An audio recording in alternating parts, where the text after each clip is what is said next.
अस्सलाम वालेकुम दोस्तों आप में से बहुत लोग जो है कमेंट कर रहे होते हैं तबरेज़ भाई आपने ट्विटर हैंडल अपना एक्टिव कर लिया बहुत ज़्यादा, लेकिन उसमें ईरान और इसराइल की जंग की जो न्यूज़ हैं वो आप बहुत ज़्यादा दे रहे हैं। उसके अलावा जो है पिछले 2 दिनों में 2 स्ट्राइक्स, मतलब वार्निंग कह लें, वार्निंग आई मेरे चैनल पे, वो मैंने रिमूव करवा ली। कैसे करवा ली वो भी आपको बताता हूँ। क्यों आई? क्योंकि बहुत से इन्फ्लुएंसर भी मुझे देखते हैं। आजकल की डेट में यूट्यूब इतना ज्यादा जो है एक्टिव हुआ है ऑनलाइन अर्निंग वाले चैनल के खिलाफ, तो आपका अगर चैनल है तो वो किस तरह आप सेव करके रख सकते हैं वो भी बताता हूं। ईरान और इसराइल की जंग को जितना आप नॉर्मल ले रहे हैं इतना नॉर्मल नहीं लिया जा सकता। मार्केट पे क्या असर पड़ने वाला है और मार्केट कहां तक जा सकती है ये भी आपको बताऊंगा।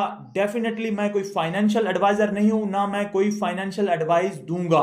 मैं जस्ट एक आपको प्रेडिक्शन कह लें या आपको एक मतलब इस तरह से बता दूंगा। बाकी आपका अपना डिसीजन होता है, बाकी आपकी अपनी मर्जी होती है। डिस्क्लेमर भी पहले मैंने ऑलरेडी वीडियो से शुरू में लगा दिया है। तो सिंपल जो है आज की वीडियो खास तौर पे इसी चीज को कवर करेगी कि ईरान और इसराइल की जो जंग जा रही है ये जो है कितनी देर तक रह सकती है और कितनी लंबी हो सकती है।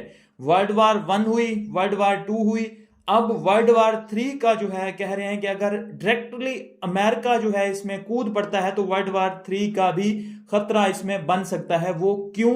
क्योंकि जो वर्ल्ड वार 1 हुई या वर्ल्ड वार 2 हुई, अगर जो लोग हिस्ट्री जानते हैं उनको इन चीजों के बारे में बड़ी अच्छी तरह से पता है, तो वो भी छोटे छोटे इश्यूज की वजह से ही स्टार्ट हुई लेकिन बाद में तब्दील हो गई वर्ल्ड वार में।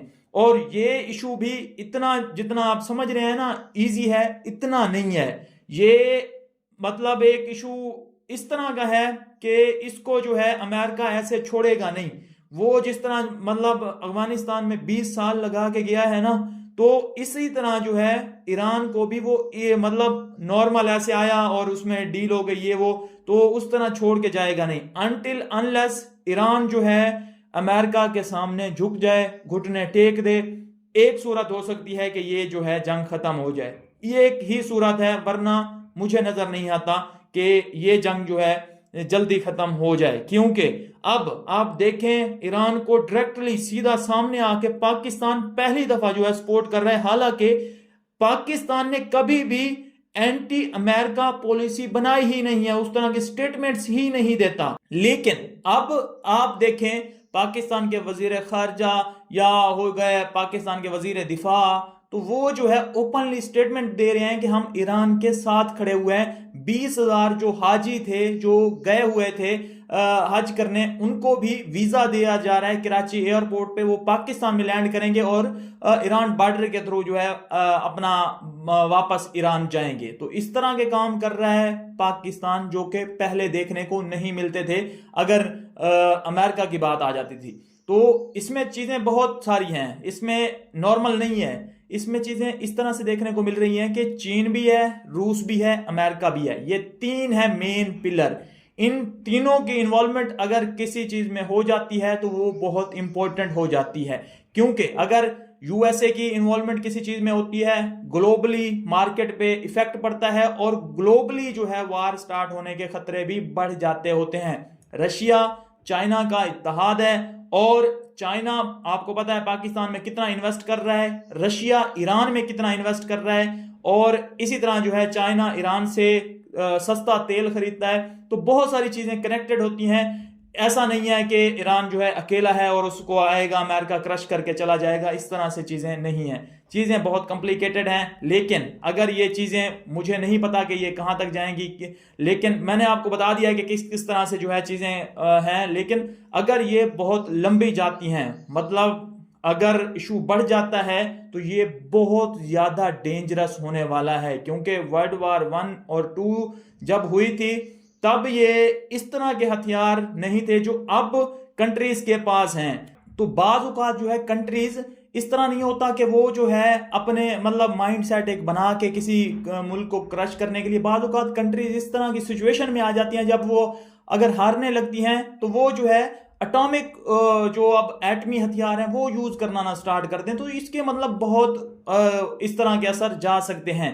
मैं नहीं कह रहा कि ऐसा होगा या ऐसा नहीं होगा, लेकिन पॉसिबिलिटीज जो हैं वो मैं आपको बता रहा हूं। मैं चाहता हूं कि पीस हो जाए, लेकिन बार बार मैं वही कहता हूं कि चीजें जो है अब यहाँ पे मुझे लगता नहीं है कि रुकने वाली हैं। तो यहाँ पे जो है चीजें जितनी कॉम्प्लिकेट हो गई हैं तो उसको डिस्कस करना बनता है। अगर तो चीजें ऐसे ही रही, यूएसए डायरेक्टली जो है इन्वॉल्व हो गया इस वॉर में, तो आपको मैं ये मतलब फाइनेंशियल एडवाइस नहीं है, फिर अगेन कह रहा हूं, लेकिन फिर भी जो है मार्केट 70,000 तक जा सकती है यहां से वापसी। और उसके बाद जो है डेफिनेटली वापसी जो है पुल बैक तो करेगी ही करेगी, लेकिन अभी के लिए जो है अगर इसमें यूएसए डायरेक्टली आ जाता है तो 70K तक जो है जा सकती है।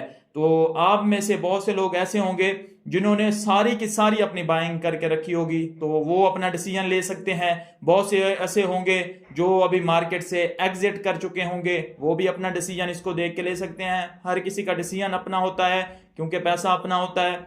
चीजें जो होती हैं वो हम आपको बता देते होते हैं। हम इसी तरह मैं आपको कह रहा था ना कि मेरे चैनल पे जैसे आया, तो हम फाइनेंशियल एडवाइस बेसिकली नहीं कर सकते। फाइनेंशियल एडवाइस करने से, गिव अवे करने से और कोई कमिटमेंट करने से, जैसे मिस्टर हाउ का चैनल जो है पाकिस्तान का 2 मिलियन वाला, वो जो है रिमूव हुआ है, तो उसके पीछे रीजन यही थी, डेंजरस एंड हार्मफुल पॉलिसी। ये क्या पॉलिसी है, ये ऐसे ही लगा देते हैं। इसमें जो है ये होता है कि आप किसी भी मतलब जैसे अगर मिस्टर हाउ था, वो अगर मतलब कमिटमेंट कर रहा था कि कह रहा था कि आप जो है फाइवर का ये काम करें या ऑनलाइन अर्निंग की ये प्लेटफॉर्म यूज करें, ये स्किल सीखें, इससे कंफर्म आप $500 कमाएंगे ही कमाएंगे, तो उसका जो है ये इशू बन सकता है कि आप कमिटमेंट कर रहे हैं किसी से या गिव अवे कर रहे हैं। हालांकि मिस्टर बीस हर अपनी वीडियो में गिव अवे करता है, उसको तो कोई इशू नहीं होता, लेकिन इस तरह की चीजें छोटे लोगों के साथ हो जाती हैं। तो इसी वजह से जो है ये चीजें ना हम गिव अवे कर सकते हैं, ना हम जो है यहाँ पे कुछ इस तरह की कमिटमेंट कर सकते हैं, ना हम जो है अच्छा अब जो है प्रेडिक्शन करने में भी थोड़ी थोड़ी जो है पाबंदी लगाता जा रहा है यूट्यूब के। आप इस तरह के जो है मतलब कम्युनिटी को मिसलीड करके जो है इंगेज करने से जो है फुल स्ट्रिक्ट जो है रोक रहा है यूट्यूब। और फेसबुक भी इसी तरह की जो है अपने जो उसकी गाइडलाइंस हैं उनको फॉलो करवा रहा है। मैं आपको ये चीजें जो चीजें होती हैं जो आपको एडवाइस होती है, ये जो है अपने टेलीग्राम चैनल में कर सकता हूँ, वहां पे कोई इशू नहीं आता। तो आप मेरा टेलीग्राम चैनल का लिंक जो है डिस्क्रिप्शन में है, उसको ज्वाइन कर लें। ट्विटर पे कर सकता हूँ, ट्विटर का लिंक भी डिस्क्रिप्शन में है, उसको ज्वाइन कर सकते हैं, तो वहां पे मैं बताऊंगा। बाकी मैं आपको बता रहा था कि मेरे चैनल पे जो 2 वार्निंग आई हैं, डेफिनेटली मैंने उसकी अपील की है और अपील से वो रिमूव हो गई हैं, क्योंकि कोई भी चीज उसमें ऐसी नहीं थी। लेकिन आजकल यूट्यूब का सिस्टम जो है वो इस तरह से एक्टिव हुआ है कि थोड़ी सी अगर कोई आप बात भी कर रहे हैं ना, वो भी आपकी डिटेक्ट होके वो पकड़ रहा है और आपका कंटेंट रिमूव कर रहा है।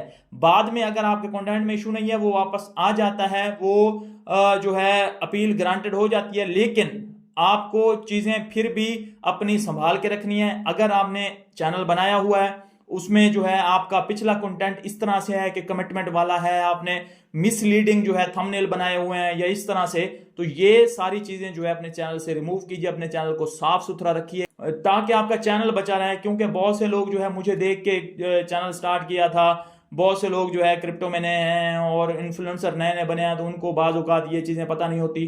तो साथ साथ मैंने इस वीडियो में ये भी कवर कर दिया था कि आपको जो मुझे देख रहे हैं और अपने चैनल रन करते हैं, तो उनके लिए भी जो है ये बेनिफिशियल रहे। अपने चैनल को जो है सिक्योर कीजिए। बाकी जो है ये इशू जब तक चल रहा है ईरान और इसराइल वाली वार का, मार्केट को मैं तो नहीं देख रहा कहीं जाता हुआ, और ये जो है यही चीज़ें चलती रहेंगी ऊपर नीचे थोड़ा। ये जो अगर ये मसला ख़त्म होता है तो फिर जो है हम आगे डिस्कस करेंगे कि किस तरह से जो है एयर ड्रॉप बड़े आने वाले हैं और किस तरह से जो है मार्केट एक अच्छा बूम लेने वाली है। फिलहाल यही सीन है और इसी पे सबकी पूरी दुनिया की नज़रें टिकी हुई है। मिलता हूँ नेक्स्ट वीडियो में। अपना ख्याल रखिए, हमारे चैनल का भी। अल्लाह हाफिज़।